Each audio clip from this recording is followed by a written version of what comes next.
Ramiro Funes Mori verlaat Everton voor Villarreal. De Argentijnse verdediger heeft een 4-jarig contract bij de Spaanse club getekend.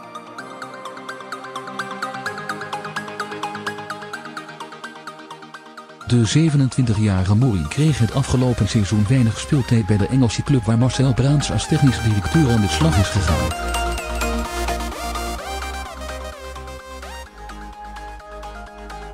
Hij maakte deel uit van de voorlopige selectie van Argentinië voor het WK.